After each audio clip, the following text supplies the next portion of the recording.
And we are live. Good evening, LinkedIn. Tonight is one hell of a night, and we have a special guest we're going to introduce right after this, Mr. Andre Young, the release of his book, but we'll be right back.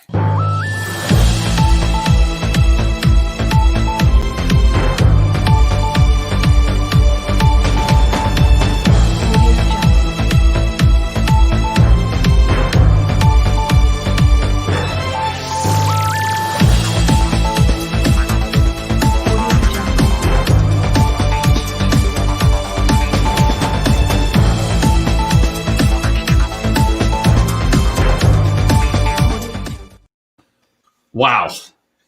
I love it. I am sitting here. You know, everybody, I'll tell you what, and I know Amy. How you doing, Amy? Maleki. Yes. Hello. Stephen Farrell, Northern Hey, Utah. good evening. We're all over the place. And I tell you, I love this guest here. And I don't know, I was looking forward to this all day. Mr. Andre Young. And tonight, his book, 7 Ways to Lead. Now, don't say anything yet. Here it is. Hey. Meet the author of 7 Ways to Lead, and it has been out today, and mine's coming Thursday. Nice. Mine too, Dave. I need it to come today, though. Yeah, today, right? Well, Andre, this is your time. You know, let's talk about it. Let's bring it out, what you've done and the excitement today. Oh, well, one, let me thank you for having me, Steve and Amy. It's great to see you guys as well. It's been a super exciting day. I didn't know how today was going to go. I thought it would go well. So I started my day, and then I went to my favorite cigar place, Cigars International. Big shout out to you guys. And I went there because I wanted to just get away from my phone and the computer for a little bit because I didn't want to just be on it, checking on it all day.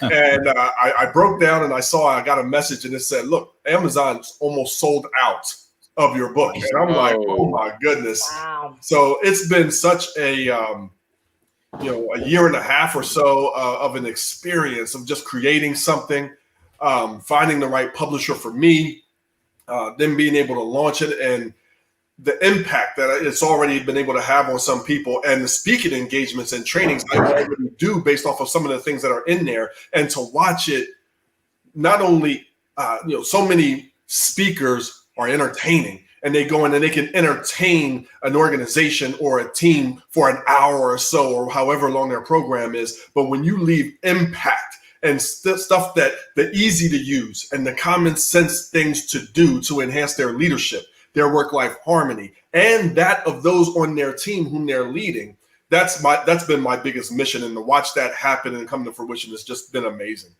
Well, we're going to go around the table here, and I'm going to ask my first question.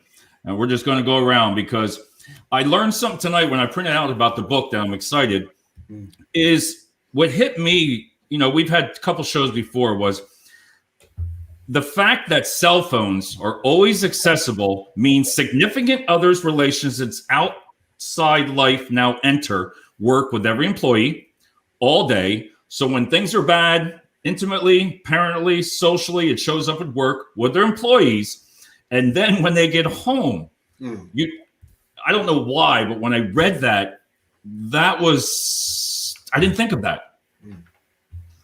Well, that work, I use the term work-life harmony. And anybody who knows me, any organization I work with, I don't say work-life balance because that's gone. Like, first off, it's even if you can obtain it for a little bit, you can't maintain it.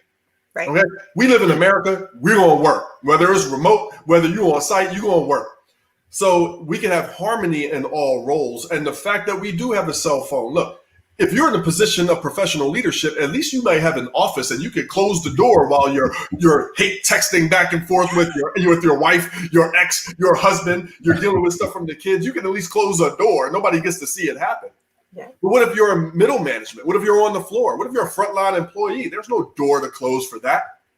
And it doesn't stop. So that stuff is happening while you're doing your best at your job. And then when we go home, it doesn't stop ringing, dinging, and chiming. And what happens as an employee, whether you're in a position of leadership or frontline, the moment you answer it, whether it's that text, that email at 8 o'clock or 10 o'clock or 1 in the morning, you have now given permission for them to invade your time. Yeah. And when you do attempt to set a boundary later, now you're the problem. You're the cog.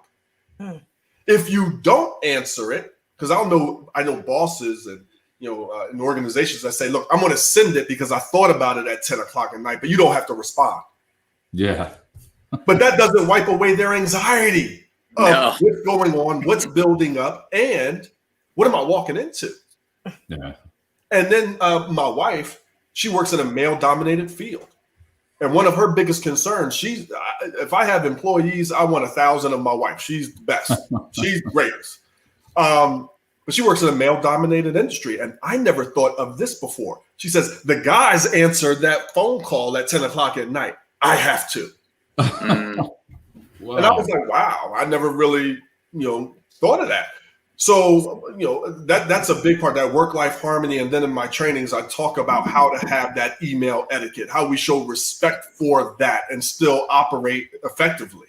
Yeah, because I looked at it as like safety. Everybody knows safety, but I never thought of it that way, going deeper about it, because how it can change your emotions. And it's done to me. I've been guilty of it, But Amy, I know it's your turn. You have one here. I know it. Well, first and foremost, I just want to say work-life harmony is where it's at. That's actually what caught my attention when I first met Andre. We met at a SHRM breakfast meeting. I had the pleasure of hearing you speak over a year ago now, and I was immediately enamored. I was humbled just at your genuinity. You are so genuine. I mean, there's only a few people in your life that you can meet that are so passionate about what they talk about, and they eat, breathe, and sleep it. And the way you talk about your wife just makes me like you that much more. I mean, come on, right? Anybody that talks about their wife that well is like, you're A+ in my book.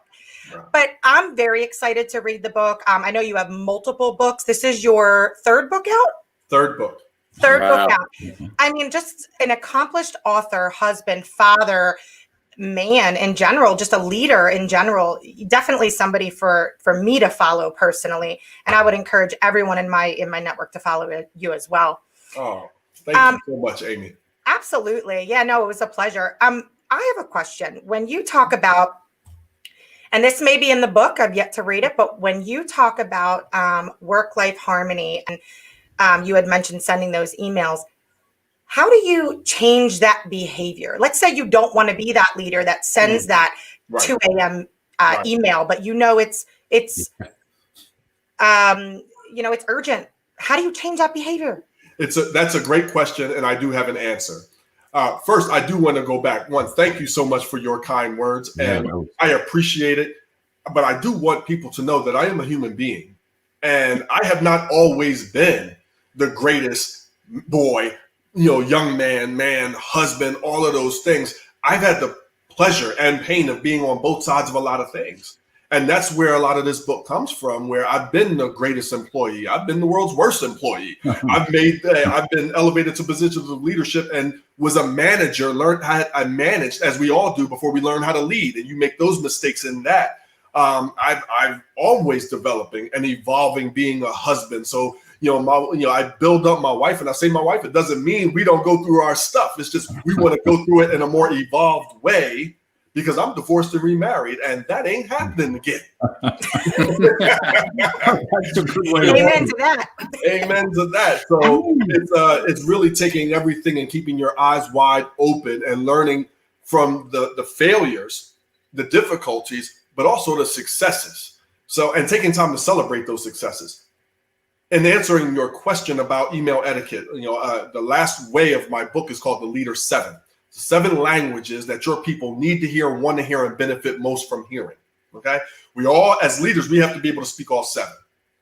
However, all of our people have a top 1 or 2, and so do you. So we need to know what they are. So we're not guessing, because, we all tend to lead and love lazy. We lead the way we were led. We lead the way that best fits our personality. But if it's not what meets your people's deepest need, you're only leading a few and not all.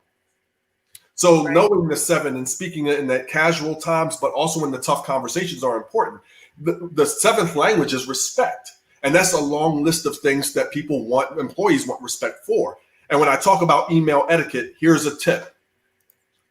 I tell people all the time, I love working late. I have 4 kids. When everybody sleeps, I get to work guilt-free. I send emails at 12 a.m., 1 o'clock in the morning. However, it will never end up in your inbox at that time. Your phone will not ring, ding, and chime at that time. There is, depending on what you're using for emails, but right next to the send button, there's a little arrow, and you click it, and it says schedule. You can schedule it to arrive in their inbox anytime you want. So I might send it, schedule it to arrive in your inbox at 7:30 in the morning, 8 o'clock in the morning. So it was urgent. I sent it. I fulfilled my need as a leader to get this urgent thing out, but I've also respected your time in getting it there to you at a reasonable time. And I also tell people about that too, because we live in this age, especially with Zoom. We're zooming, right? So with the text and the emails, listen, I love my wife. She loved me. But if my phone ring, ding, and chime with a text or an email at 2 a.m., she gonna roll over and say, "We looking at this together." Like, what's going on here? Okay? You don't know the psychopath that your employee may be sleeping with. Yeah. Do not become a focus or an argument in their relationship, in their bedroom, when you didn't have to. Because they're not going to come to work and say, "Hey, please don't do that." Like me and my partner, you really in the way of that.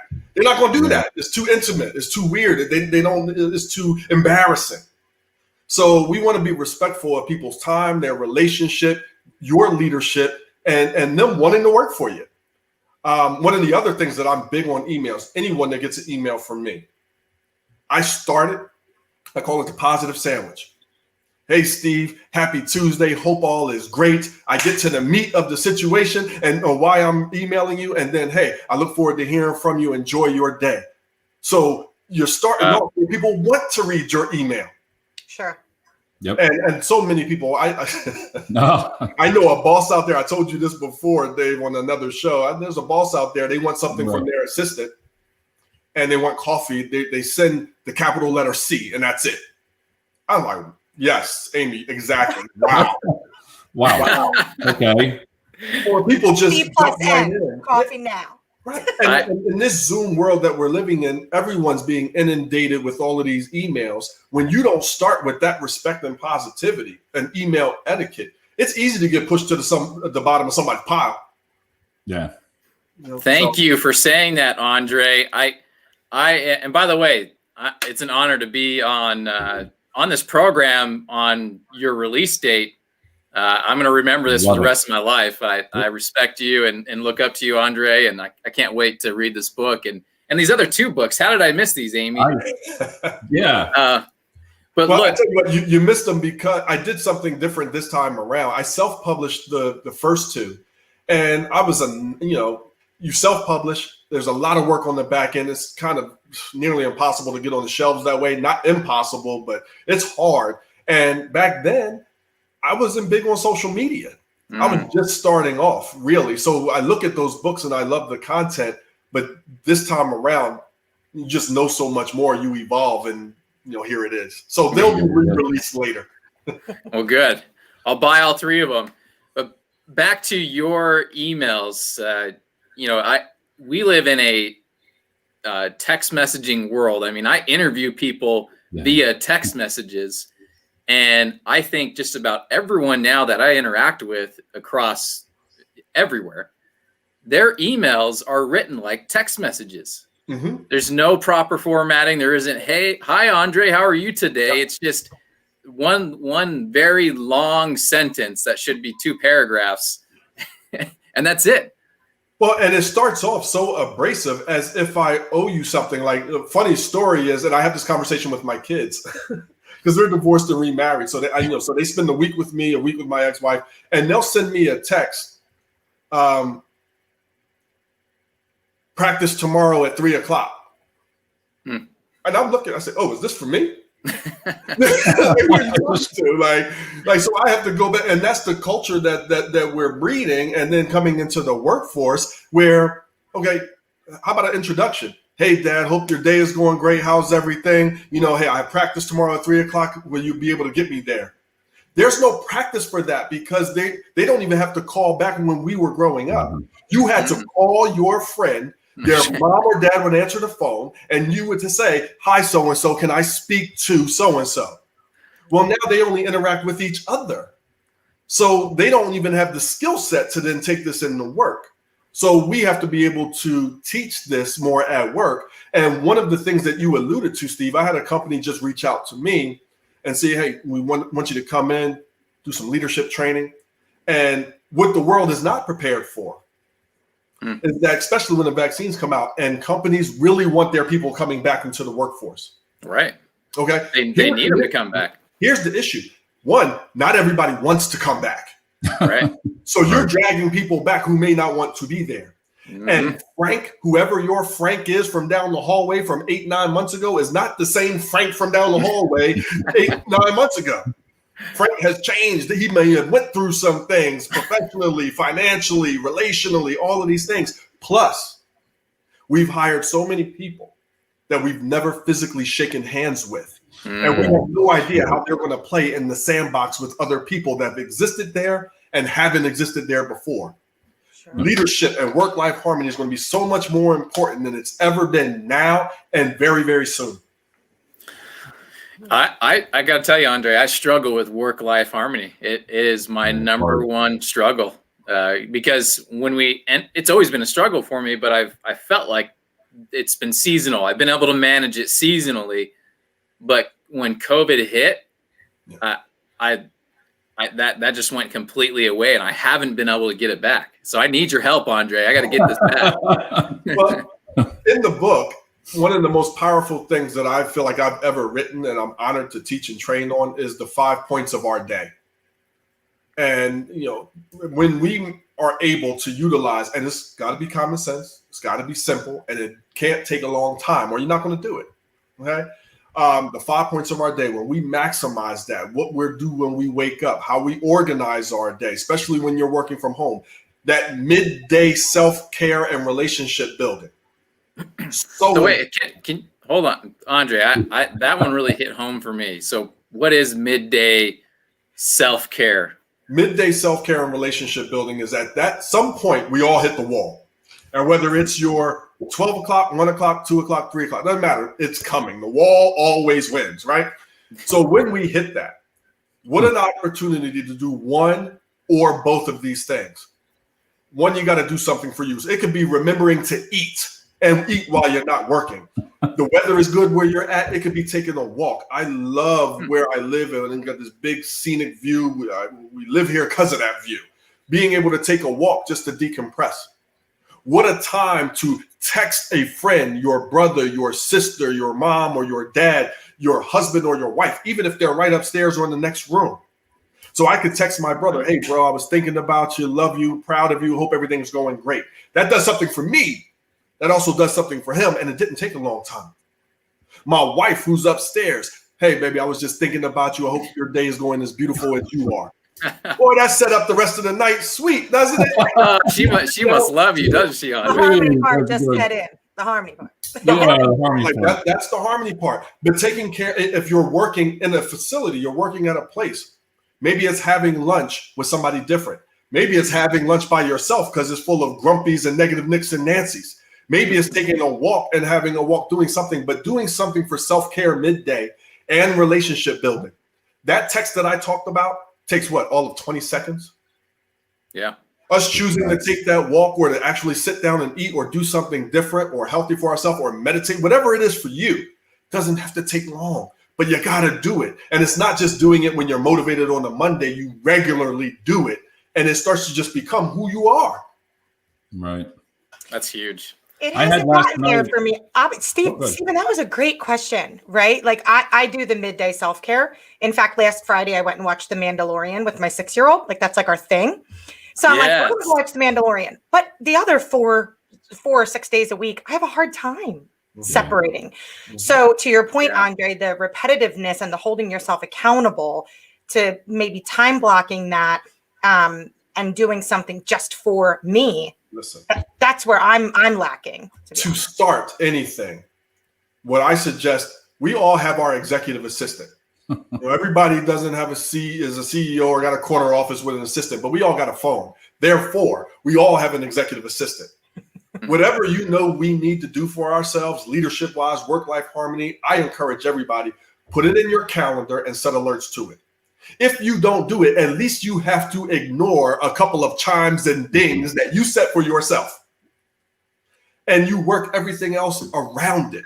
Once it's in your calendar, it's around it. You want a date night with your significant other, put it in your calendar and set an alert to it. You actually have to ignore it. Oh, we don't miss date night. I was talking about midday self-care. My outlook with the leader 7, when the learning how to speak other people's language. Look, I bumped in the leaders. You got to know the one that's your least favorite. Some leaders, a lot of leaders actually, their least favorite, the one that resonates the least, it's not that they don't like it, it just resonates the least, is quality minutes.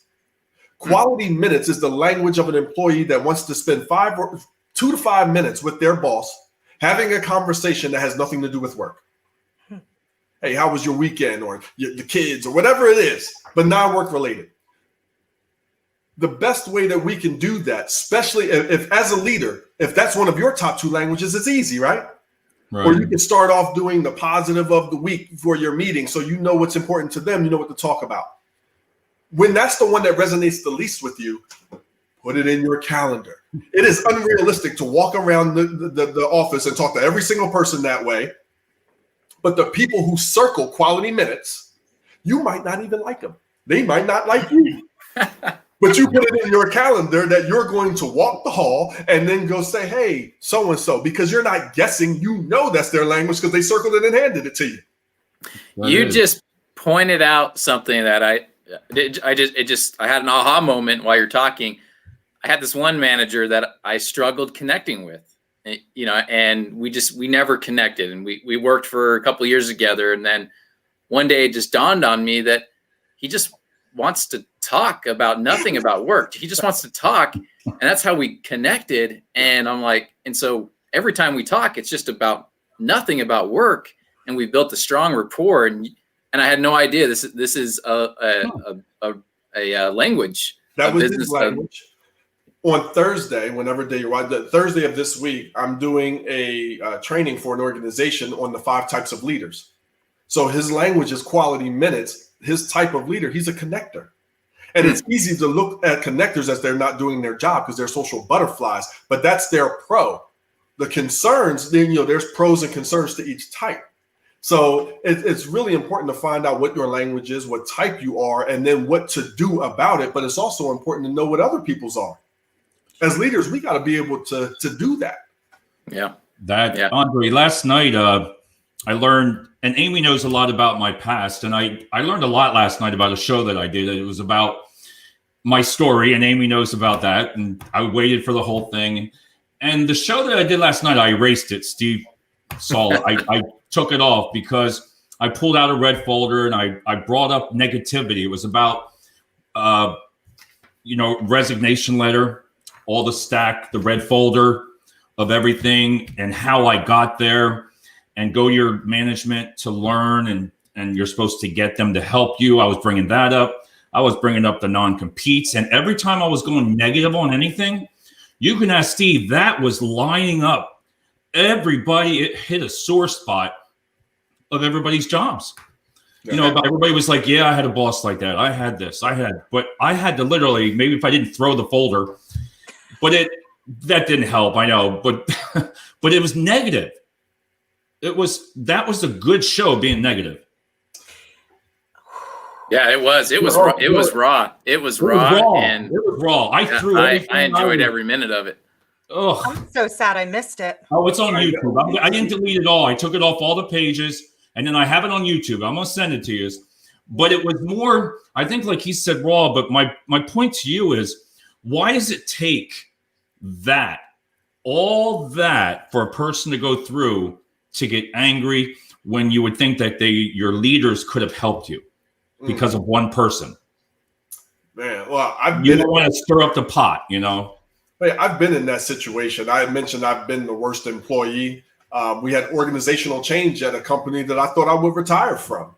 And, the person coming in was a leader, but the incompetent type, my fifth type. And I don't mean that to be rude or ignorant. Incompetent means you are not prepared for the job that you've been given. Maybe you were great somewhere else. This is not a good fit. And when that's not a good fit, at least lean on the people that have been there, that know things until you can get your legs. Okay. Yeah. And, it became a very hostile environment, a very unsafe environment. And I did get frustrated. And some people get frustrated to the point of burnout, frustrated to the point of bored out. And I made a lot of mistakes through my frustration. And in my frustration, I wasn't venting appropriately. So when I go back to companies, I get to talk about a leader's vent. Our venting can be useful depending on how we do it. And it has to have 3 rules. You have to be able to vent time limited. Okay. People don't want to hear it all the time. You're right. And you could be right. But if you're talking about it all the time, you're only going to attract the negative Nicks, negative Nancys, the Grouches, and everybody that's going to bobblehead you about how right you are. Okay. So it's got to be time limited. It has to be people limited. As an employee, and I'm sure you guys can think of some, who's vent. I mean, they vent, and anybody that comes inside their 18 inches of personal space will get their negative story. Yeah. Right. And what that does, I was a mental health therapist for 19 years. You cannot go around and talk negatively about your job, about your relationship, about your life all day long, and then go skip to any of them and love it. And then you magnify that by days, months, years, and for some people, decades. What did you think your life was going to be like? And I was venting. So I was venting all the time. I was venting to everyone, and it wasn't purposeful. When we vent, we got to vent to people that can help us. And typically the people on your level can't. Right. So how do we bring this to what I wish I would have done back then? Is how do I go to my boss and reveal? I talk about hurt leadership. You don't always get the lead when you're feeling great. Sometimes you're hurt. Sometimes your people are hurting. How do you do that? And the R in the hurt is revealing. Hey, this is what I'm going through. This is how I'm feeling. This is all the time. Bring a suggested solution with your problem. This is what I'm struggling with. This is how I think things could work better. And this is why. What do you like about it? And what would you fine tune about it? Right. Allow them to say. You're going to learn a lot from their answer. But at least we're being productive. We all need to vent from time to time. Fine, do it. But it's got to be time limited, people limited, and purposeful. And that's why Amy leans a lot to me, because she fell on numerous, we both worked for different companies. And I don't know how we met, but I would always go out in my car and I would text her, and she would take the time. You were never negative to me. I mean, you never said like this, but she was a positive. I'll never forget you for that, because she was positive, and she always told me, Dave, you'll have a story. That was the last thing you told me. You'll have a story.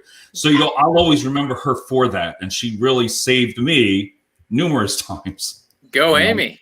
Yeah. Thank you. You're going to make me cry. You're going to get me all worked up.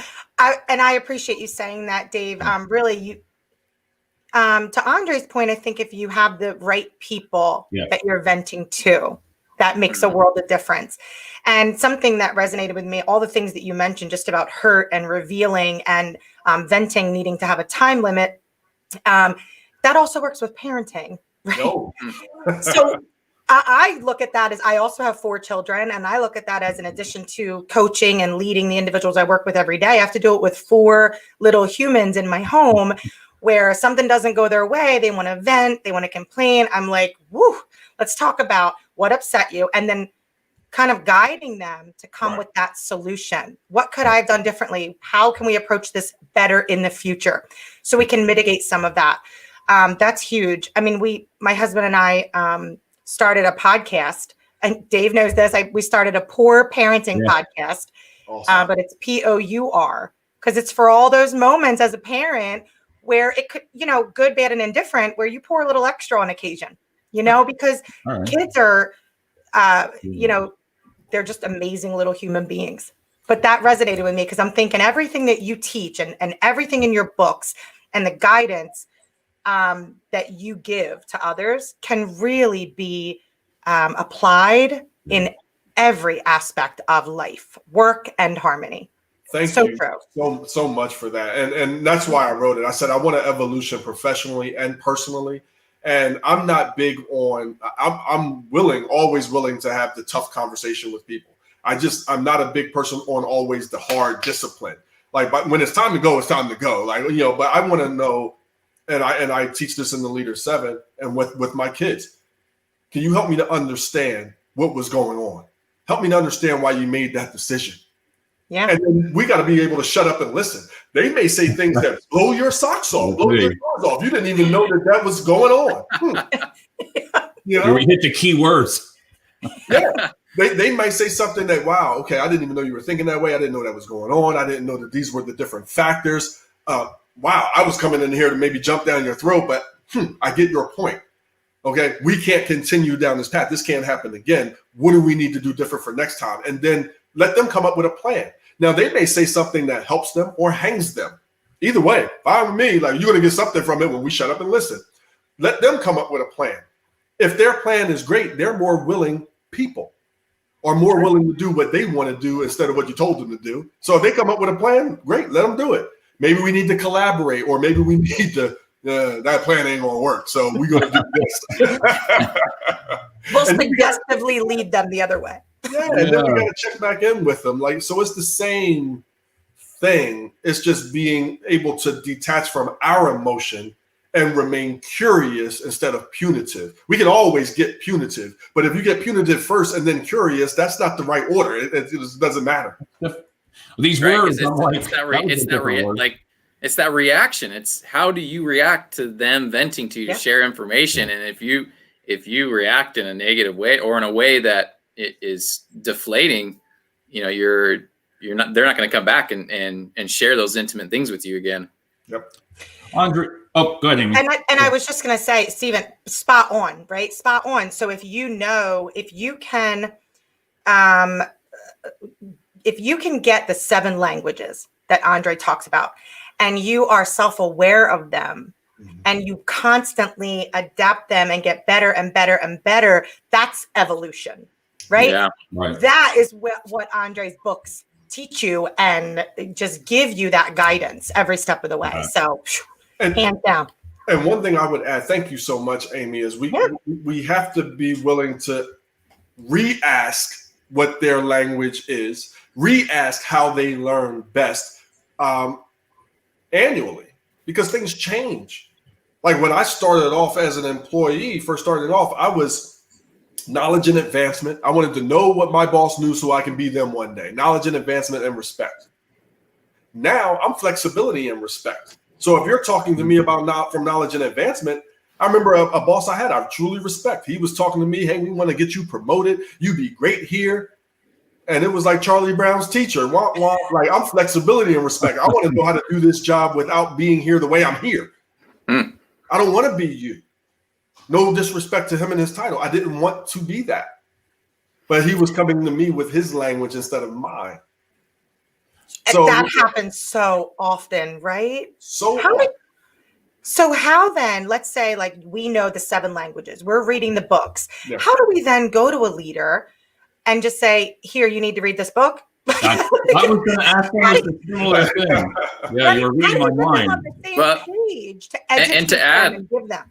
To add what Amy's saying here, like, Dave and I had a heated discussion a couple nights ago about, what HR managers want to know why people are leaving companies. Can they do incentives? Can they, do lunches, free lunches and stuff? And Dave and I were going, no, look at the supervisor that's directly managing that person.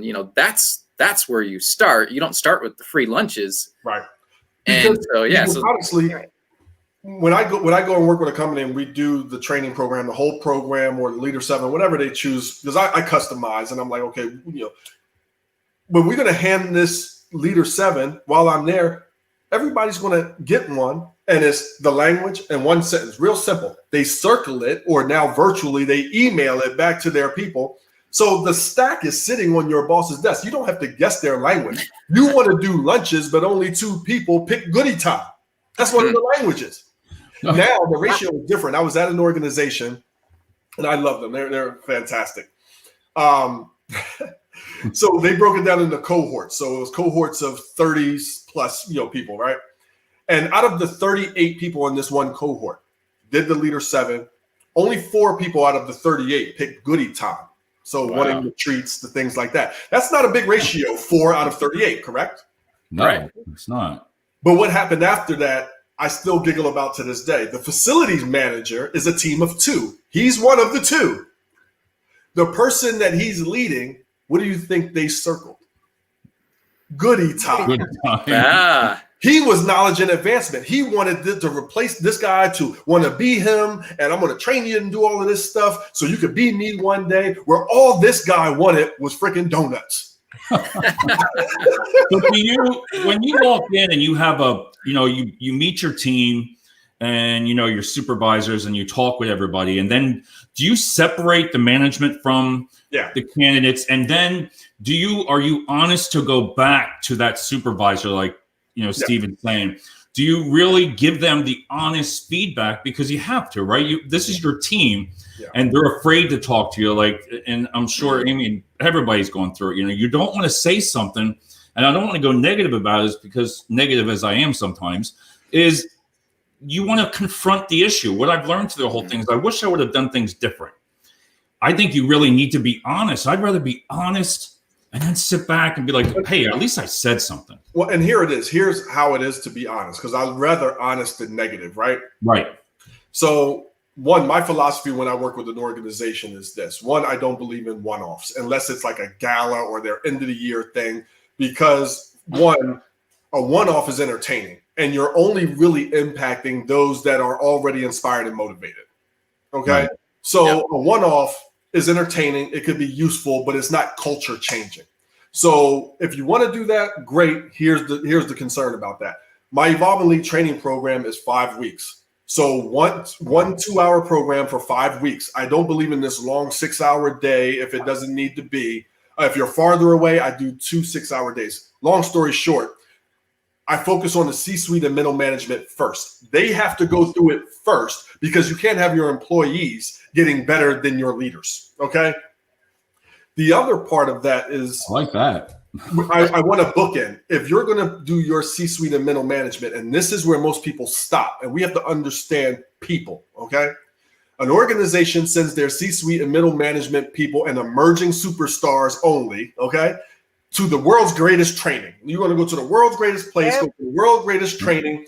This is what happens. Everybody listening, this is true. They're only going to go 30% of what they get anyway. They're even scared to go to this training or even take vacation, because what's going to happen to their desk and their inbox when they're away? Right. When they come back to work, the fires that they have to put out, the emails that they have to attend to, and all of the things slaps out 15% of that 30. And now they're expected to drag the organization forward, drag their team forward with the 15% that they have left that no one else knows that they got. There's no accountability. Ludicrous. Anxiety. I know. That's why I'm like. So to answer your question, I want to work with C-suite and middle management and do cohorts to get through them first. Then we do a very, very similar leadership training, the same type of thing with some different things mixed in for their employees and frontline people, because that's where you're going to promote from most likely anyway. And then you bring me in saying our leaders don't know how to lead. And I say, well, why the heck would they? Why would they? And then so I talk about a leader's promotion. Most people know how to get promoted. You do one thing good enough or outlast the outcasts, you'll get promoted. Well, how do you manage the promotion? Because typically that's a different job than what you initially liked and were doing anyway. Yep. So that's a big part. And yes, I do give feedback. When I'm listening to people and I'm getting a vibe, it's my job to then go to, and not ratting people out, not breaking confidentiality, and things like that. But hey, VP, CEO, whatever it is, this is the gist that I'm getting from what's going on and what I'm hearing. It may be a great idea that we start looking at this, and this, and now we can start to brainstorm some ideas. There's a preface statement that I also teach. Listen, the world's best preface statement. I batted 1,000 for 20 years of therapy. And it could sound like, hey, Amy, great to have you on board. We're going to have some great successes, and we'll be sure to celebrate them. But at some point, we're going to have a tough time. And at some time, I might have to say something that's hard for you to hear, but wouldn't be doing my job if I didn't. Is that going to be okay? Yeah. I know that. Can you imagine if they said it like that? That's the way you said it. I was like, verbatim. I wrote that down when you said that to me a year ago. I use that to this day. Thank you. Say it again. Say it again. It said, hey, Amy, great to have you on board. We're going to do great things. We're going to celebrate the successes. We'll be sure to do that. Now, at some point, like with anything, there's going to be some situations. I wouldn't be doing my job. At some point, I might have to say something that's hard for you to hear, but I wouldn't be doing my job if I didn't. Is that going to be okay? Yeah, I like that. Beware of the person who says no. Who says no? Nobody. You know, and I'm sure somebody has. And you're like, that person needed to go a long time ago. Why are they even still here? They've rung the bell already. You know what I mean? So they're going to say yes. And what happens is 6 weeks later, 6 months later, Amy might do something. And it's as simple as this. It doesn't have to be more than this. Hey, Amy, you got a second? Hey, you remember that time where I said I might have to say something that'd be hard for you to hear? See how she's already affirming it? Yeah, I get it. I kind of remember. Here it is. You ready? I'm ready. And it's like that. You will see that person physically and emotionally brace for impact. And now I go through my clip and pip on how to now have this tough conversation, because you want to include their language. You want to be able to say, hey, Amy, you've been doing great with coming in on time. Your reports are all, are all there. You mentioned your language was knowledge and advancement. It's going to be hard to advance with you keep doing ... Can you help me to understand what's going on with that? Not what's going on with you. What's going on with that? Right. We shut up and listen. We set up a plan. We reiterate, hey, listen, we can't keep going this way. So what do you think needs to happen? Let them talk. And then you fine tune it. And then you check in. And you email it afterwards to black and white that you had it, because leaders protect themselves. And now we're winning. The organization is winning. The team is winning. And your people expect you to have this conversation. It's not a surprise. So let's stay there for a second. So let's say you have built this culture. So I'm not here representing Manpower, but I'm with Manpower, and I think we have an exceptional culture. I'm a little biased. I love my job, but we built this culture over 70 years. Now insert initiative A, where it's change, right? And we know that certain people's language, based on how they work, how they lead, how they receive, it's going to be affected by that change. How do you then implement where you've been working with somebody for, say, 10 plus years? You didn't have that, that preface conversation. Yeah. The preface, the reveal, that preface statement can be used when you're coming in as a new leader, or when we need to reset expectations. You already have a team. You've been there. You're like, hey, I need to, from a book standpoint, hey, I need to up my leadership, or I need to retighten the reins. We all go through that as leaders. It could be in our household. Hey, it's the expectation to do the dishes. They were doing it good, then they slacked off. We all need to reset sometimes. So we reset by revealing. And it's saying this, as a leader, one, we accept full responsibility for letting loose of the reins. We accept full responsibility for the change and whatever's coming. Even the change, we might not even agree with what's coming down the pipe, but it's our job to deliver the news. Right. And it sounds like this. Hey, guys, we got something new happening. Or, hey, I apologize. I understand things have been going this way for a while, and that's my fault because it shouldn't have been. And we need to reset expectations starting today. From now on, the vision is this. We want to start with the leaders 3. The vision is this. These are the vision factors, the 3 to 5 things that we need to do and we expect to be done so we can accomplish the vision. Here's the expectations. The expectations that we want positivity, we want deadlines met, we want this, and this. And here's some of the rules that we put in place that I think will help everybody and for us to get to the vision. Right now, it's not about you. It's not about me. It's about the mission. I understand. We clean it up with this. I understand that this is hard. I understand that everybody's not going to like it. And I also understand that everybody that started with us may not end with us. I want everybody to be here. Right. We have to follow these new guidelines for that to be possible. So everybody make them a time. So hey, now we're saying the preface statement. Hey, We're going to have some celebrations. We'll celebrate that as we move forward with this. But I might have to say some things that may be hard for you to hear. It's not going to be okay. And we've reset. But the expectation is we're following through. We're not dealing with that. Yeah. That's huge. I'm so glad this is recorded. my first time as a brand new store manager, it was a Hollywood video store when you could rent movies, like a physical DVD. I remember when I got the opportunity to take another store. This is my first management position, and I can't call it leadership because I was not a leader. And I remember it was such a relief that was given to take another store, because I'm like, I get a clean slate. I get to reset with a new team. They don't know any of my baggage and all the mistakes I've made. And it's interesting when I had that aha moment, Andre, when I reset with a new store. Mm-hmm. After that, anytime I went down the wrong path as a manager, as a leader, I reset. I had the entire team pulled together on a Saturday morning. I said, look, I'm sorry. I led you wrong.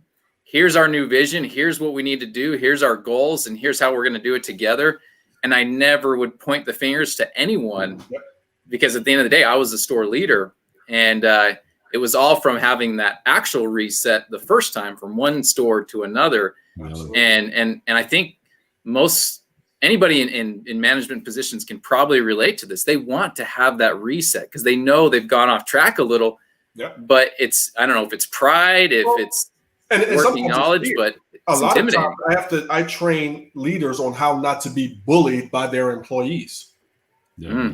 People think leaders have it, whether it's all together or know everything. And there's a fear that I talk to with some leaders where, well, what happens if they come to me and say this? I'm like, wow, you're the boss. Like, what do you mean if they come and say it like that? Like, it's a real concern. I answer that question a lot.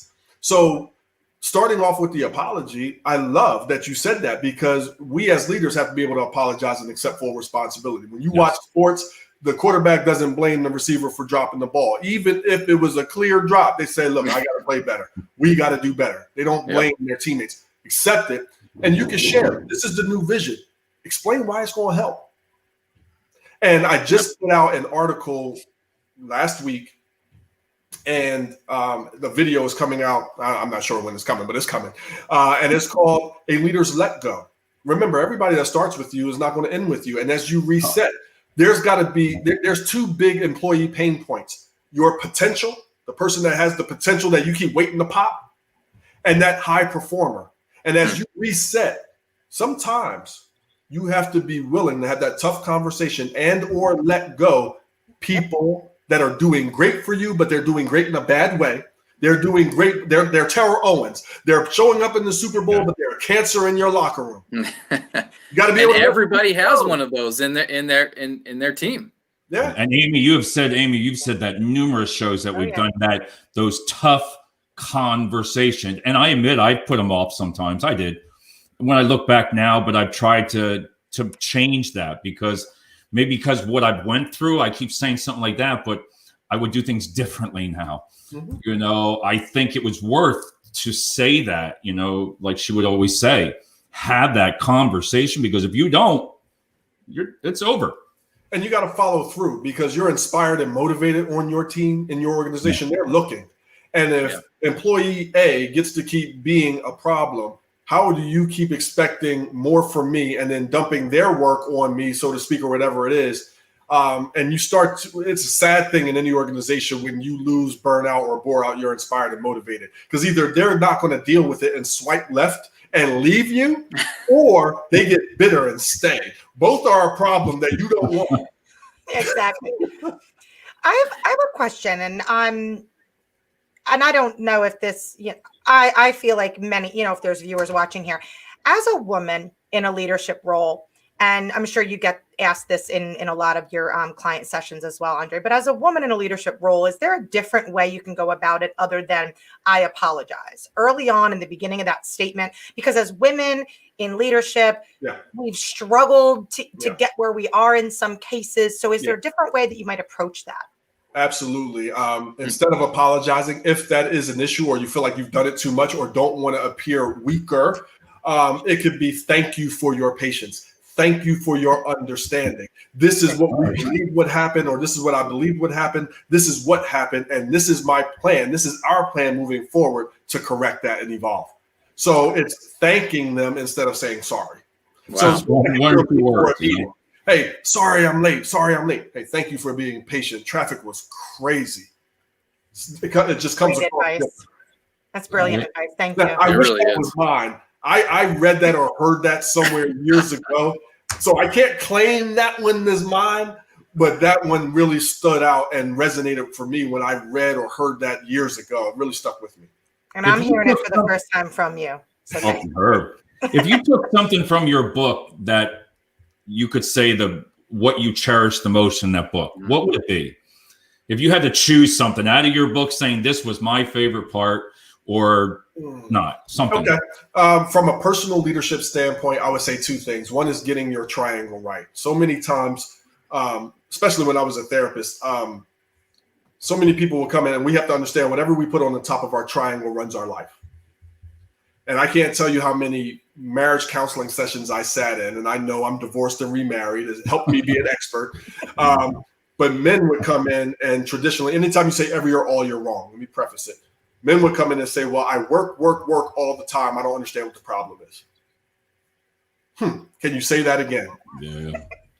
Contrastly, most women, and I'm going to say every time that I say, will come in and say, well, my life revolves around the kids. I don't understand what the problem is. And we know it's kids and work, for women. And I say, well, can you say that again? And I had to talk about what does go on the top of your triangle. And it's your vision, your vision together, your vision, and the vision factors and the expectations that you have. And then how you make time and take time for the other things and people in your life that matter. So many people are running around being busy that they forget and neglect relationships that matter, especially men. Look up and have no guy friends where, women will go to a wine tasting party back when there was no COVID or something, and guys don't do anything. Right. You just saved me my next couples therapy bill, Andre. Yeah. It doesn't have to be rocket science. And when I did my 7 Ways to Love, because that was my second book, I would do one-on-one growth coaching with that. And I say, listen, I don't wear a referee shirt, striped shirt with whistles. If you need to go back and vent and finger point, I'm not your guy. I start from the 7 and how this 7 can apply to you and what you want to do moving forward. If you need to go back, I don't want to deal with it. Then the you over here. So you making time and taking time for you. We're all moving at Mach speed, working from home, Zoom. Our roles are more compressed. We don't even have that drive home from work that you used to dread. Oh, the commute. I know. Yeah, you wished you had a commute so you could sit in silence or listen to your music. What do you tell people now, though? What do you tell people? Because you are right. We've all changed. If there wasn't normal, if we went back to the way it used to be, it's not. But what do you tell people, leaders now? What do you tell different groups? I tell people, remember that the 5 points of your day, that's the second part from the work-life harmony and personal standpoint from the book that really stands out. The 4th point of the day is what to do when you arrive back from work physically or when you close down that laptop. And it's doing something like, one, have you ever had an employee? Okay, think about this. You ever employed an employee and they look as if they're dragging themselves around miserable, as if they were woken up at gunpoint to come to do the job? You don't want that, right? In your organization. However, when most of us came home from work, that's how we looked, walking through the door. That's how we look. That's how our significant other, that's how our kids saw us as we griped about the day or, whatever it was. We got to not do that. When we close our laptop down, we need to be able to be positive. We need to be motivated. We need to be there for our people. And that might take, hey, go take a shower. Watch that day off. It might mean go take that walk. It might mean go to the gym. It might mean do something to de-escalate. And maybe you need, I need 15 minutes. And what I was doing, and I even was doing this when COVID wasn't going on, I love what I get to do. And although I get to do it from home and travel, when I was home, I work right up till about 4 o'clock. Shut down and then go get my kids and then take them on the world tour to their practices and things. And then I was miserable. And what I realized was I wasn't doing that fourth point. I didn't give myself that 15 minutes, half hour de-escalation for whatever that is for you, so I could be my best self for the people I care the most about. It's not fair for me to be this great person to the world and on this show and then come home and close my laptop down and be a different person. No, that's not right. No. Not to mention what it does to your relationship. You add on a decade of that. Yeah. Steve, if you want to go ahead for one of your last questions, then we'll go to Amy, and then we're going on an hour. We're 55 minutes. So, Steve, this is your chance. And well, just one, the work-life harmony that's I think when I read your book, that's what I'm going to be looking for. I'm going to be looking to find ways to master that, to get better. But going from my own experience, Andre, just the fact that people they've mastered their craft, they get promoted, or they outlasted their coworkers, so they get promoted. It's the same story for every company. People are not trained those soft skills. Yeah. Their companies just don't provide that training. And it's a challenge, because you can have one facility that has 1,000 people inside and 100 supervisors, and not one of those supervisors have had people management training. They haven't had soft skill training. Yeah. And they wonder why they lose people hand over fist. And so I'd say if I could ask, especially when you're promoted and now you're leading your ex-coworkers or former friends, relationships different. That's hard. So if I'm right above a frontline leader that has a team of 5 people, if you could give the advice to that leader that's got a brand new frontline leader, what's a tip or 1 to 2 tips that you could give that individual to work with that brand new leader to help them be more successful on the people side? So the employee has a brand new leader, or the leader has a brand new group of people? Or you were just promoted? Yeah. So if I have a supervisor that works for me that's brand new, small team, what could I do for that individual to give him some advice to have those soft skills? The one thing that I would do is I would have regular one-on-one meetings. That's the first meeting, the meeting in any organization that is most frequently canceled or rescheduled. Sure. Yeah. You need to put whatever your definition of regular. Please don't do it weekly. Nobody likes that. Nobody needs it. It's too much and it doesn't work. You could do it monthly, whatever how you choose to do it, but put it in your calendar and y'all marry that. This is what's going to happen. And the format for what I call a leaders one-on-one meeting is, what do you want to get out of your position? What do you want to get out of working here and with and for me and with the team? Get an understanding of who they are. Okay. And then you are able to then mesh your goals with their goals. Yeah. And then you want to end it with, okay, so now this is the plan. This is what you said you want. This is what the organization and team needs. What's the plan? And then you want to end the meeting by saying this. What was your biggest takeaway? What was your biggest takeaway from today's meeting? Because without that, it was just a bunch of words. You want them walking out of there, whatever they say is going to be true to them. And they're going to walk out of there feeling like they got something from it. And they're more likely to do that thing than what you would have started and told them to do. I would go back. I start every meeting that I have, every training that I have with the POW, the POW. What's been your positive of the week? You go first. And it could be personal, professional, whatever it is. Then ask them. So that allows you guys to be human to human. And then you get into what they want to get out of it. Your subsequent meetings after that, what do you want to get out of today's meeting? Let them tell you. And then you coach accordingly. And then you mesh the goals, come up with a plan. What was your biggest takeaway? You will win when you do that consistently. My biggest takeaway from this discussion is asking that question at the end of every one-on-one meeting. That's powerful. Thank you. Yeah. Amy. That's awesome. I'm trying to soak this all in. Okay. So you mentioned coaching at the end. That was a great question, Steve. Huh. Yeah. God, good one. I got to follow that. Okay. No, he's going to remember that now. He'll hold that on me all the time. I know. So Andre, my question to you, just to wrap this all up, I know how big you are into conditioning, not only physically, but conditioning mentally. As a leader, when you're conditioning yourself to coach and continue to remember to ask questions, to lead the individual that is receiving the conversation, how do you remember to do that rather than just tell and give that information? What's some good advice to remember that you're in that coaching position? For me, just like with when I was a therapist, and maybe that's where I got it from, it just feels natural, is I want to be curious. Remember to stay curious. You can always, as a leader, bang the gavel and give directions and give feedback and give your point. But if it's not what they want to hear and it's not important to them, they're only soaking up so much of it anyway. And that's why that real question so much is, what do you want to get out of this? Another great question or tip is, I call it a leader's nicely. If you are coaching somebody or you're teaching them something, understanding how they learn best.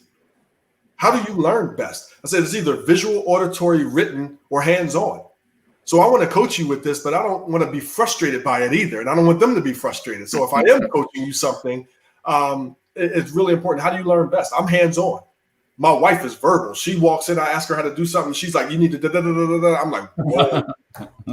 Whoa. And then I get out and get frustrated. Like, but if she shows me, and not only shows me, but I write it down. So I only have to ask you once.